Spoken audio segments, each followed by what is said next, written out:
Good, good morning, everyone. Thank you so much for joining us today for another session of Zoom Around Town. My name is Lauren Levin. I'm with the town board. Jason Lichtenthal is also on the call. Thank you so much for joining us. And today we have a wonderful, wonderful merchant, Nicole Rigger from Pets A Go Go. She has a lot of fantastic services that are considered essential for the state of New York, as well as a lot of product for your new pets or your current pets at home to keep them busy and happy and healthy. So without further ado, let me introduce Nicole from Pets A Go Go. Thanks, Nicole. Hey, so good morning, everybody.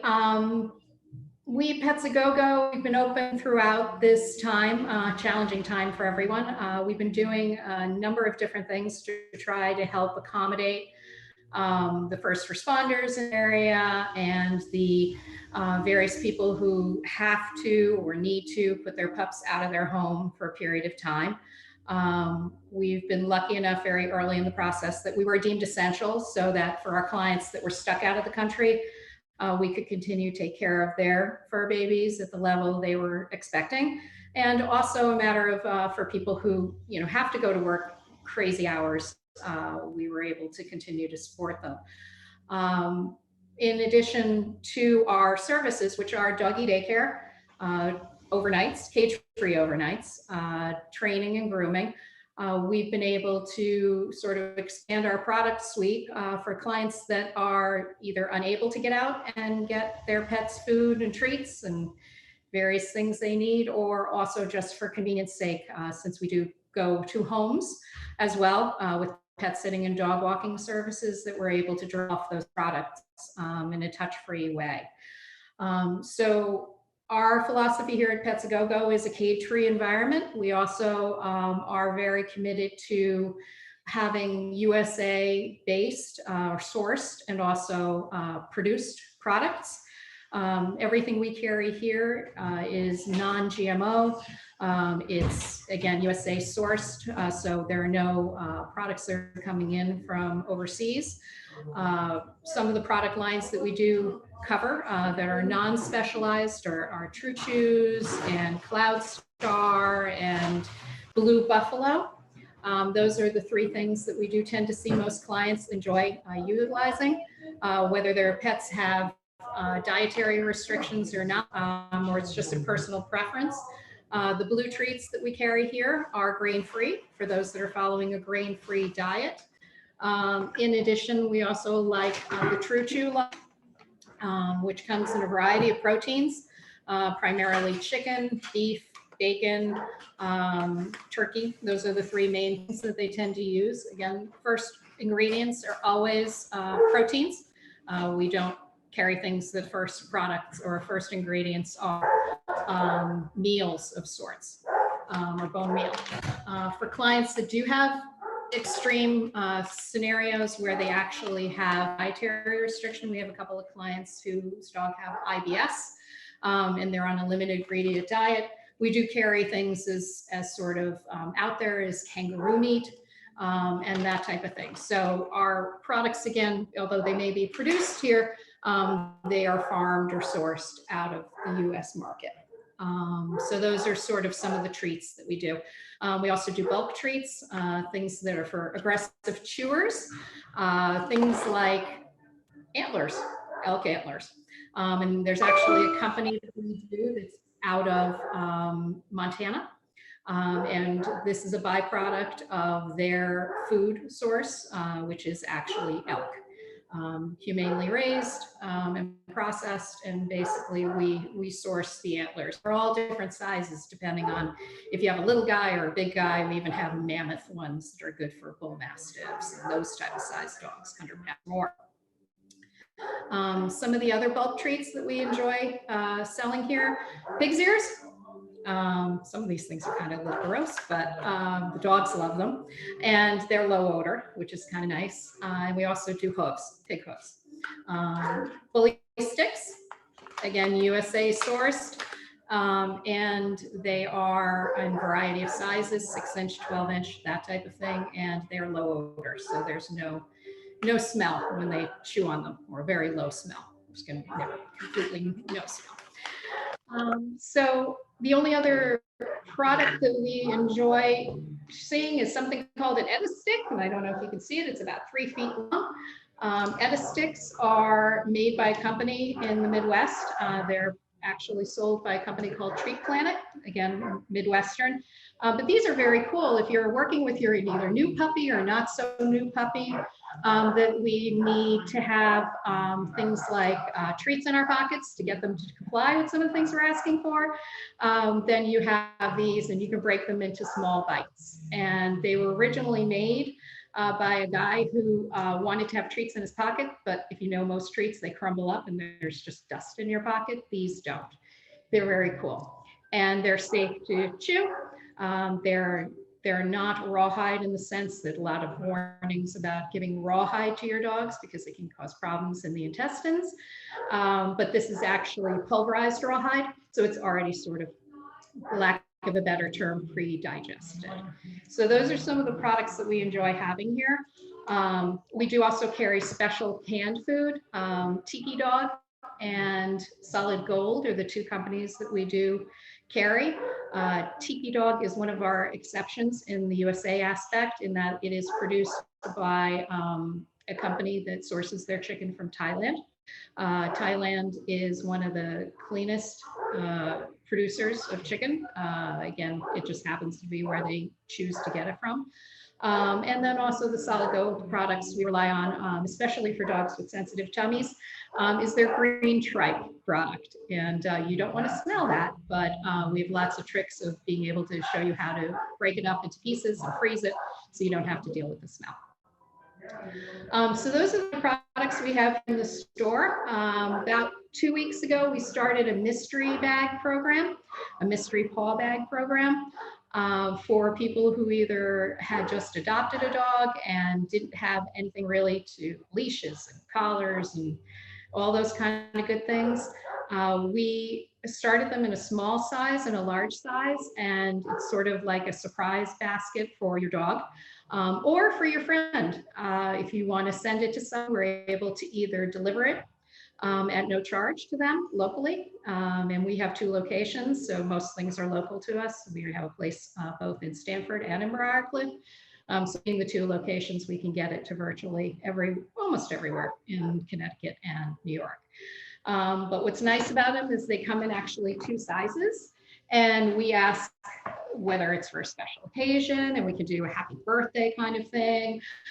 For Mother's Day, sorry guys, but for Mother's Day, we're doing them with pretty things. So everybody's a dog mom when they have a dog. So we're able to put together a mystery basket or a mystery bag for you. We do ask for you to tell us the gender of the dog. I don't know who that is. Cute pup. But we basically have the gender of the dog, if there are any dietary restrictions that we should know about, any allergies in the home. So we don't send peanut butter treats to a house that has peanut allergies in it. And we custom make them. So they're priced at $50 and $25, $25 for the small, and $50 for the large, and it's guaranteed to hold, in the small case, at least $35 worth of merchandise, and for the large, it's $70 worth of merchandise. So those are the kind of things we're doing around here. We are going to be starting something next week for those that have pups at home who need treats, just treats, and those are going to be canine quarantine snack bags. And they're going to be various sizes, depending on the number of pounds will be the pricing. And we will drop those off as well locally. And they'll contain chew sticks and bulk treats, so cookies and all kinds of things for your dog to enjoy while you're all on lockdown. All right, so from that standpoint, that covers our product suite. We also do training, and we're doing training today. We're also doing grooming today. I asked our groomer to be available so that she can talk a little bit about, how to maintain your dog's coat and nails while you're stuck at home.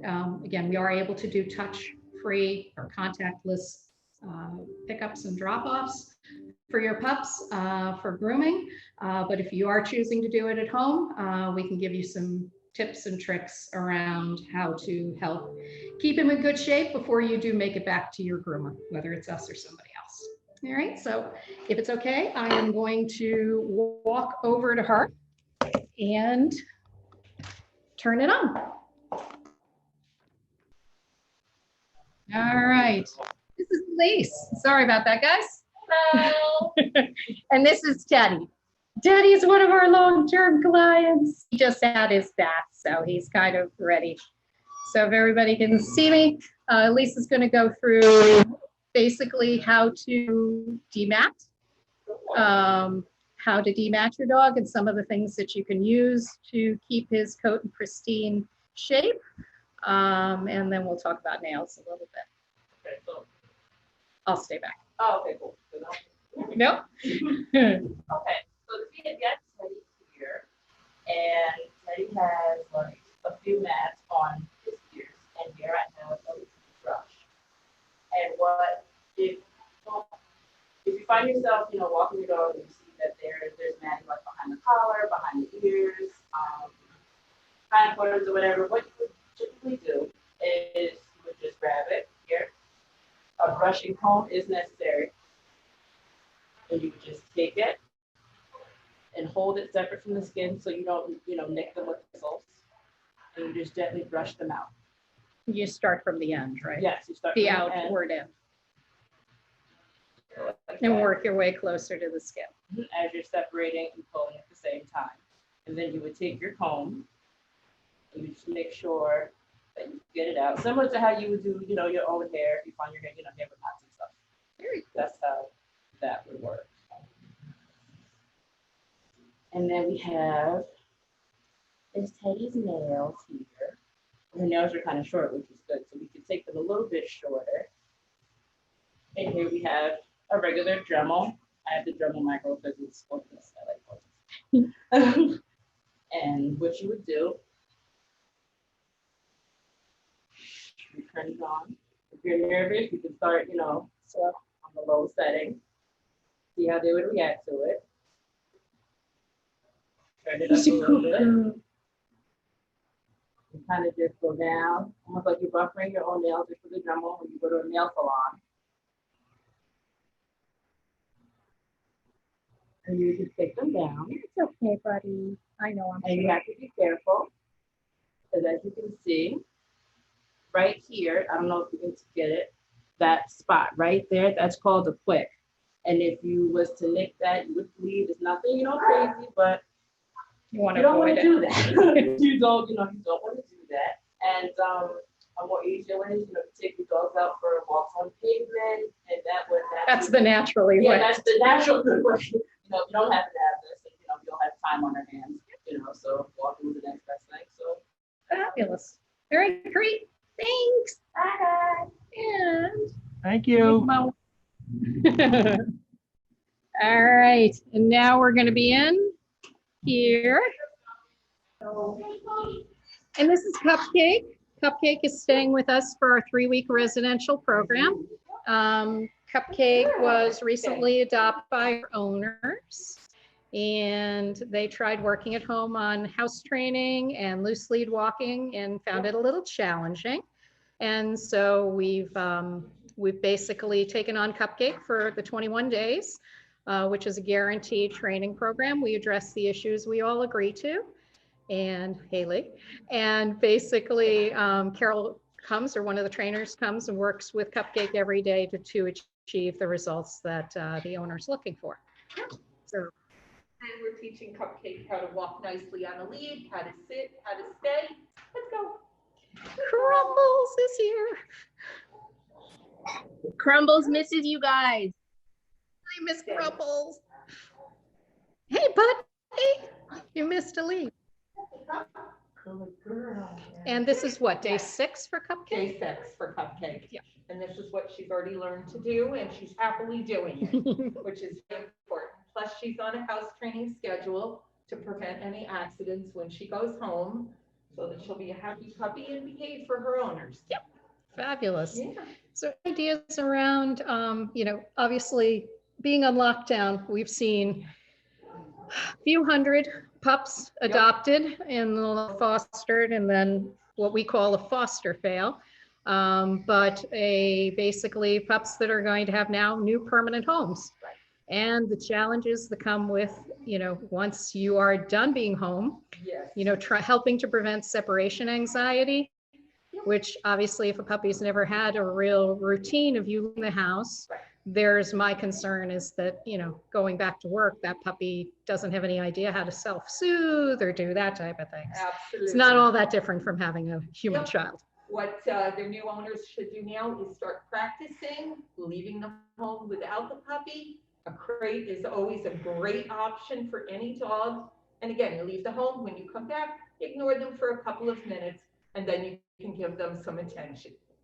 You want to also work with sleep walking, so this way you can take your pups out on a nice walk with the family and everybody can enjoy it.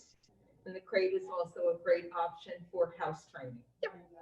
Any suggestions around, again, also you find being home, you're giving lots of treats maybe that you aren't so normally getting. Your pup won't normally get a treat or get human food as much, but now suddenly they've developed a taste for that.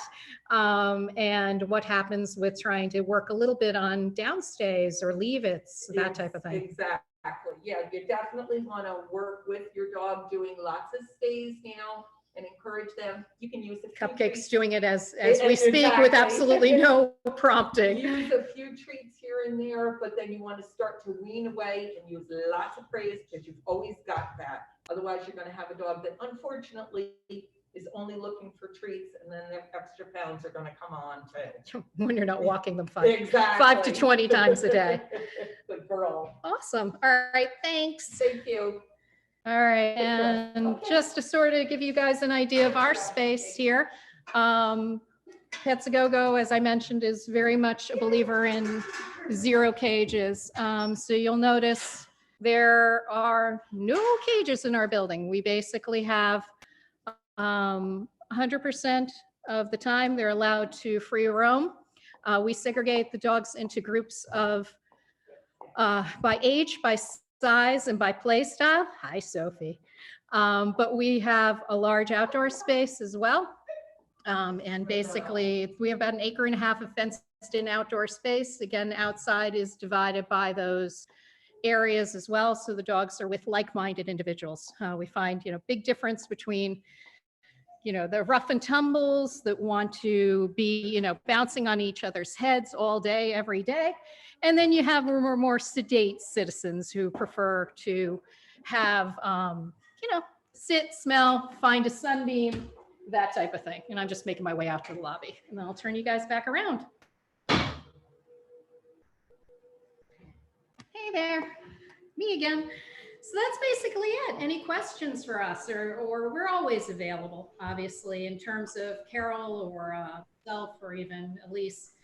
If you follow-up questions, or we can help remotely to help with a training question or that type of thing, we're always happy to do so. Thank you, Nicole. I have one question. Do you handle boarding for small dogs? Yep. Our smallest to date was 13 ounces when he started. It was a tiny, tiny Yorkie who was coming to us from about 7 weeks on. So he's, that's our smallest. Biggest has been 160 pounds. Do you segregate them or keep them all together? Or? No. We segregate by age, by size, and by play style. Okay. So size is part of it, but we go through a temperament testing process with the dog by the trainer or by a trainer, and we make sure that we know the personality well enough that, let's say, a French bulldog might be only 9 pounds, but they're rough and tumble and want to be in the mix. They'd be bored, and they'd probably be harder on another small dogs. They might be with the larges based on the personality. Conversely, we have a lot of older, and when I say older, 15, 16, 17, we've had up to 19-year-olds stay with us because special needs, we can do, all of my people are trained effectively to be able to do subcutaneous fluids and insulin shots and pills and that type of thing. So, we have a couple of older pups that either have trick knees. We have a couple of blind pups. We have a couple of deaf pups.